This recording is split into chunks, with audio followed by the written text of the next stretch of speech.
My name is Dan Whitmer. I'm the guitarist and founding member of Hellevate. Yep, I'm Josh the Boss Cole, also guitarist for Hellevate. Epic. So how pleased are you then with the responses so far to your recently released EP, The Purpose is Cruelty? We're pretty good. We're glad that everybody is responding well to it.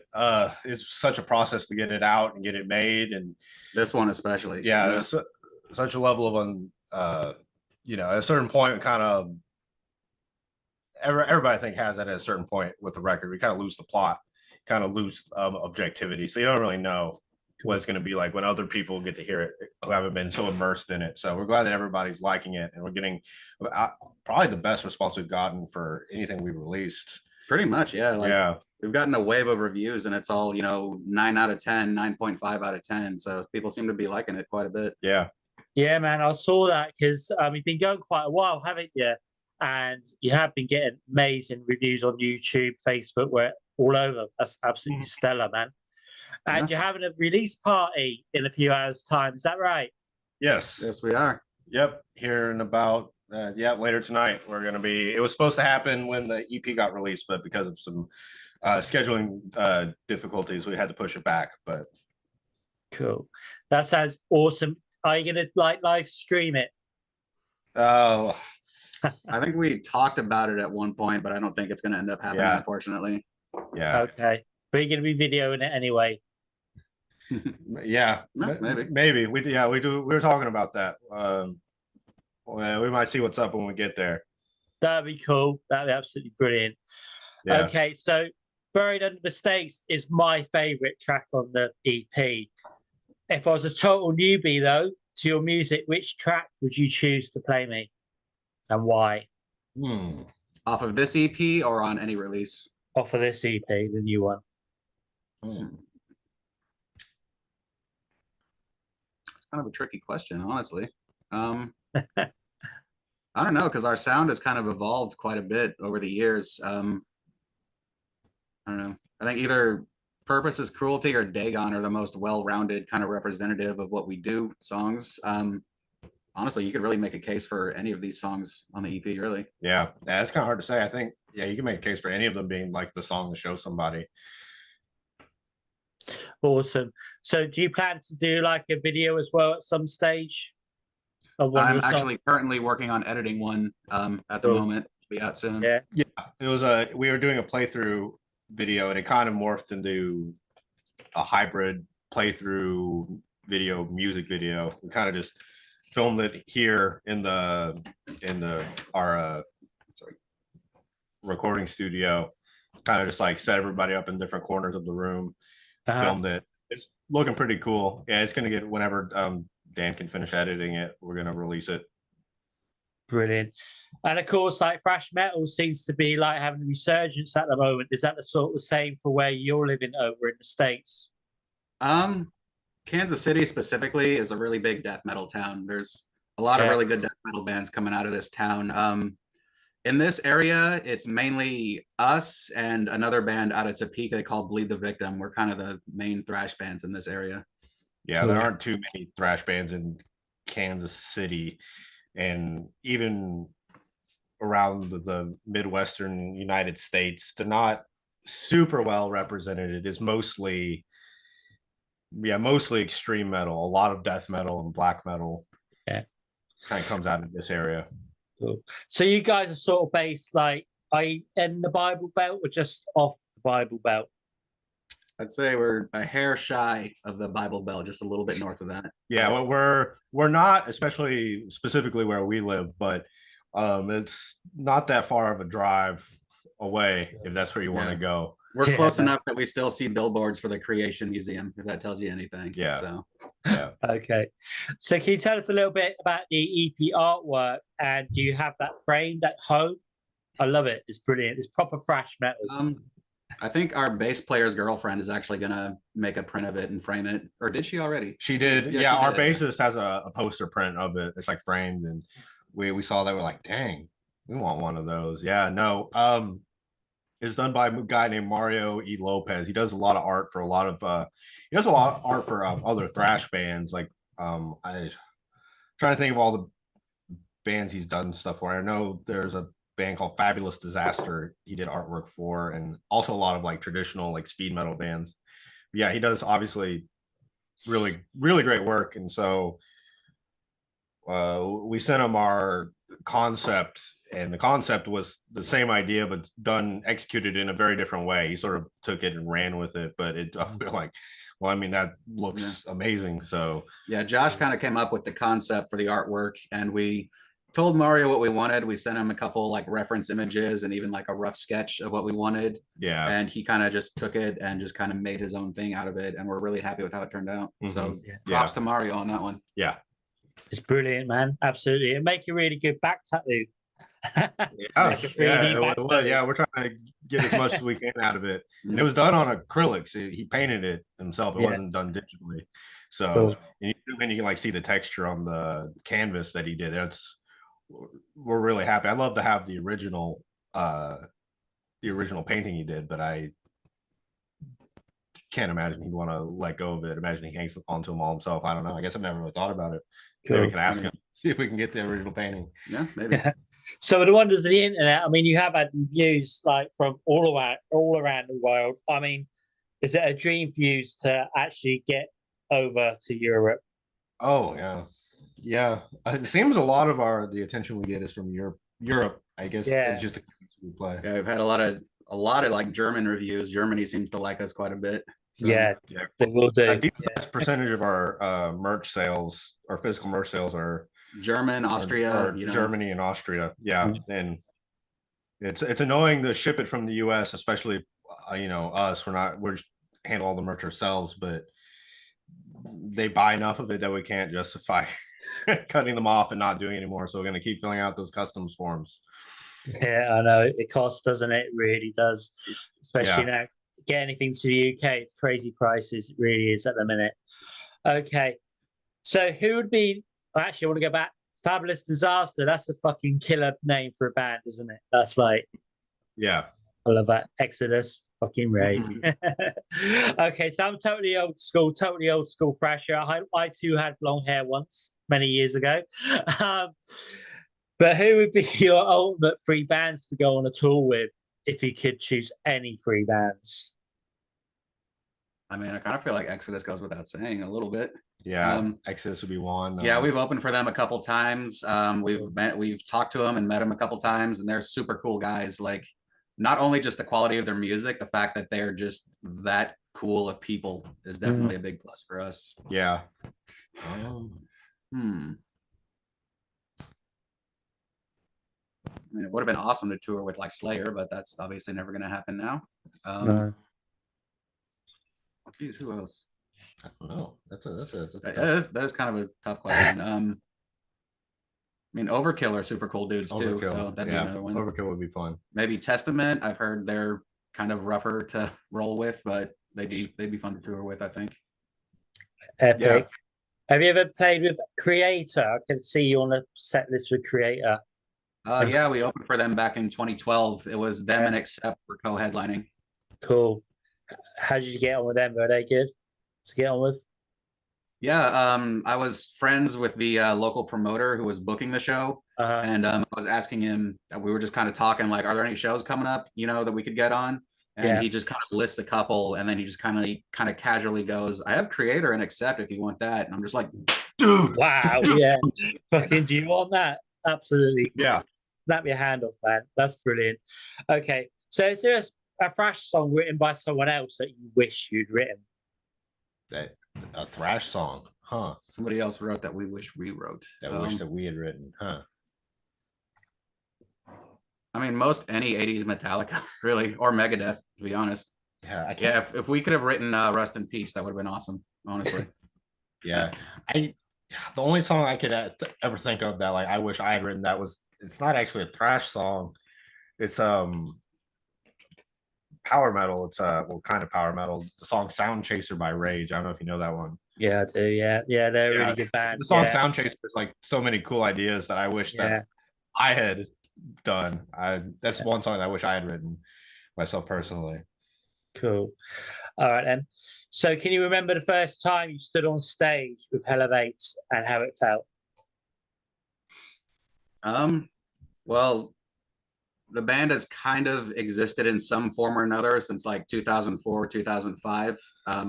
But I was like 14, 15 at the time, so you can't really be super serious at that time. I don't know. We got on a show. It was kind of like a local like venue, like a local band showcase kind of thing out in Lawrence, Kansas, around probably 2005 maybe. And I don't know, it was our first time playing like a real show. And back then it was actually just a three-piece. It was myself, our bassist Zach, and my drummer RJ, who was also my younger brother. It was just three of us at the time. And this is like when we were like very first starting out. So that was kind of a special moment for us, I think. But Josh joined up in probably like, I think, what did you say, 2014? Yeah, it was like I think the very end of 2013 is when I joined the band. We had been I was in another band that played like thrash metal, and we were like playing shows with Hellevate, and we were like going to they're playing like a lot that particular year. And so we were going to all their shows, and they asked me to join the band. And my first show was in, I think, the end of December 2013. I played 2 songs at the end of their set. It was like the farewell show for the guitarist that was leaving the band, and I was replacing. And that was very cool and a little surreal because I honestly had never imagined. I knew Hellevate and I thought they were really cool guys. They're one of the few bands I was like, if they asked me to join, I'll say yes. But never actually thought it would happen. So it was very surreal and a lot of fun. And I wasn't nervous, but it was definitely one that I had to kind of pay attention for more than some of the other ones. Yeah. Cool. So what about plans for this year? I mean, tour and festival wise, and will there be a full blown album, do you think, at some stage? Yeah, that's our plan. After we're playing the EP release show tonight, and then after that, our focus is going to be working on a full length. So that's the next project we have kind of in the pipeline here. Yeah, when we first started recording this EP in 2019, it was initially intended to be kind of like a stopgap release for an album, because we kind of get a couple of songs out to keep people's interest, and then work on a full length from there. Yeah, and then we were getting it recorded and getting it done, and then right around February 2020, we were about done with it, and then something else happened right around that time. Didn't it just? Didn't it just? Kind of derailed the plans. So it's kind of silly to think about it now. It was like this was a stopgap to release before our album, and now we're releasing it now. But yeah, an album, as soon as we can get it out, hopefully next year, we're going to start. We have quite a few songs sort of in some level of form for the next album that we're going to start. Now that it's released and we're about to do our like release show party for it, we're going to like really go in on writing. And yeah, we have a bunch of shows booked, a couple festivals, and we're trying to get more. We're trying to pack out the full year. So we'll see how it goes and what all comes our way. We've got a pretty stacked spring at the moment. We're working on getting putting plans together for the summer. So yeah, that'd be amazing. Like I say, if you can get some live feeds, that'd be cool, so we can watch it from over here. That'd be good. Okay. Yeah, totally. So the next one, my Belgian friend likes this question. I'm still not sure about it. But if you were a musical instrument, what would you be and why? I feel like the obvious joke answer is a woodwind so I could get blown. If I could be an instrument, I don't know.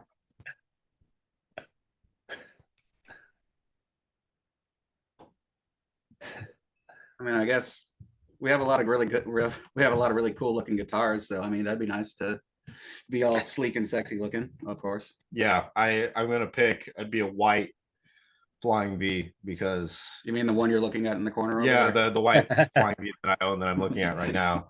Yeah, because that's my favorite guitar, and cool. If I were an instrument, that's the one I would hope I could be, because I think that's the coolest one. Brilliant. Okay, so then if there was a heavy metal song about yourself, what would it be called? Oh, jeez. Well, we do actually have a song called Hellevate that we kind of wrote about us. So there's that one. I don't know. Wrecking Crew by Overkill. It's pretty cool too.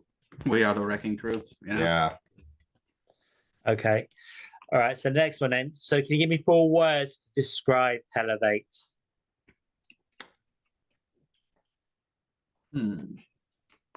Well, I came up with the name Hellevate when I was like 14-ish. I literally combined the words hell and elevate because I thought Raising Hell was an appropriate, name for a metal band. So I guess Hell Raising would be one of them. Cool. No, that's good. Fast. We play very fast, aggressive. I don't know. What do you think? You have any? Um, yeah.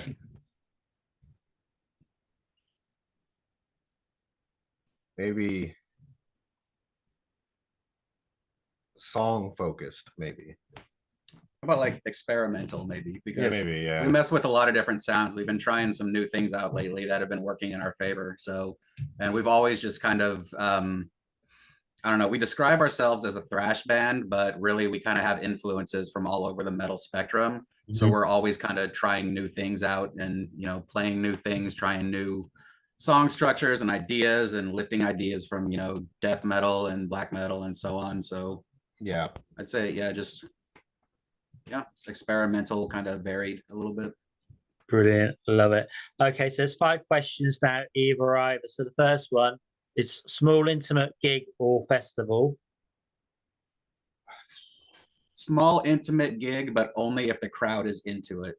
Mm-hmm. Because we've played shows where there have been like, 10 people in the crowd, but they have been super into it and it was extremely fun.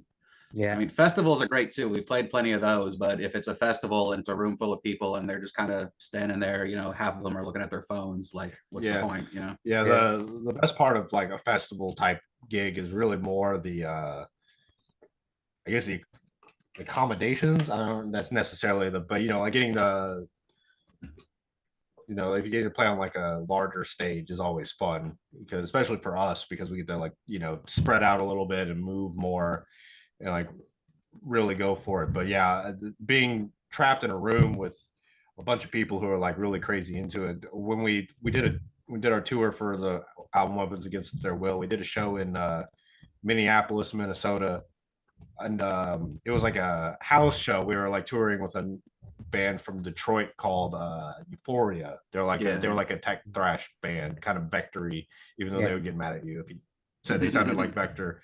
But yeah, we played like a house show and it was like a basement and it was packed full of people and they were all like going crazy. I remember at one point I like went to take a breath and there was no oxygen. Like it was like that, like there was like that much body heat, that many people raging so hard that like you couldn't breathe. And there's a festival of playing on like a larger venue, you can't really get that feeling, that vibe, that energy to pull from. Okay, so the next one then, beer or pizza? Beer or pizza?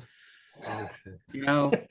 I heard a quote from Lawless of Wasp years ago. He's like, well, you're on tour, you're broke. You can either eat and be full, or you can drink a beer and be full and have a buzz. So yeah. There's the answer. Brilliant. Are you saints or sinners? I don't know about saints. Yeah, definitely not saints. We were a little more as sinners when we were a little younger, but we mellowed out just a touch. Yeah, just a little bit. Okay, vinyl or digital? Vinyl or digital? The convenience of digital is nice, but having a physical thing to hold in your hand and like look at the artwork and read the liner notes and all of that, that's I think something that's kind of gotten lost with the transition to digital. Yeah, it's been listening to a lot more vinyls recently. I've been like building a collection, especially with like vintage ones. And yeah, the process of like getting out of vinyl, looking at the art, looking at the liner notes, putting it on, and like you're listening to it, and it's so like without even like consciously thinking about it, you put more focus into it. Yeah, and definitely. It's while digital, you listen to it, but you're also like doing other stuff. And it's like vinyl, you have to make a conscious decision. I'm going to listen to this album. I'm going to pull it out. I'm going to place it in. I'm going to place the needle. It's like a process. Whereas digital, you can just be like, this song sucks next. This song sucks next. This song sucks next. Oh, this one's okay. Yeah. Totally. And so the final one is Joe Biden or Kermit the Frog? What was that? Sorry. Joe Biden or Kermit the Frog? Or Kermit the Frog. Oh, I've never considered a question like that before, honestly. Huh. Joe glad that Kermit the Frog. I don't know. They both kind of talk funny, so geez, I don't know. I have to go with Kermit. Yeah, Kermit. You know, he plays the banjo, which is cool. I like that. Yeah, and I mean we're from Kansas City, and you know, I don't know how much exposure it has over in the UK, but you know, the NFL, the Chiefs, everyone in Kansas City loves the quarterback Patrick Mahomes, and he talks like Kermit. This guy. He talks Does like he? Kermit the Frog. So Okay. Yeah, that's kind of become a meme around here. Is that he's Is that basically- right?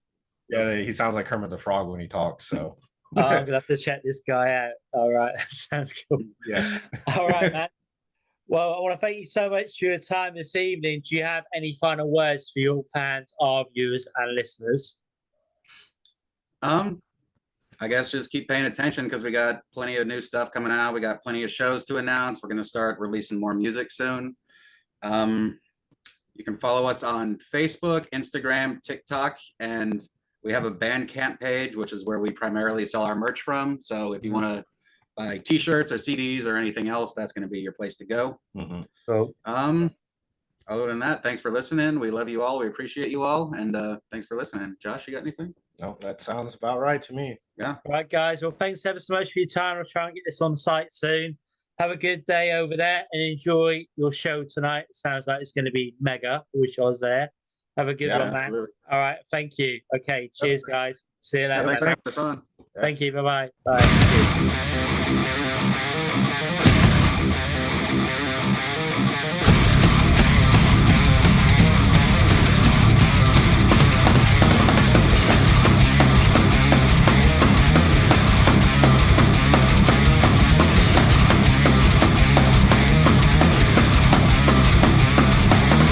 Heinous aggressions they all oversee, embracing malice to a appalling degree.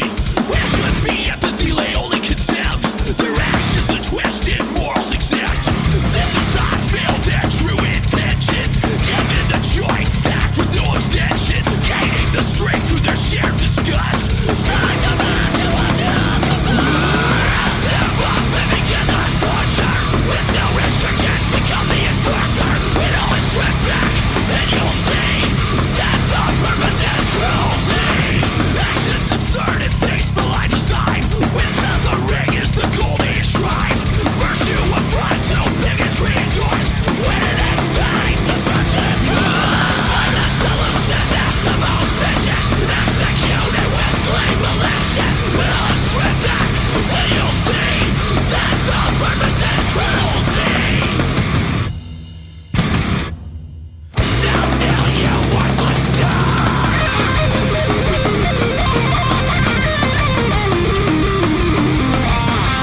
actions on, they'll guarantee that the purpose is cruel.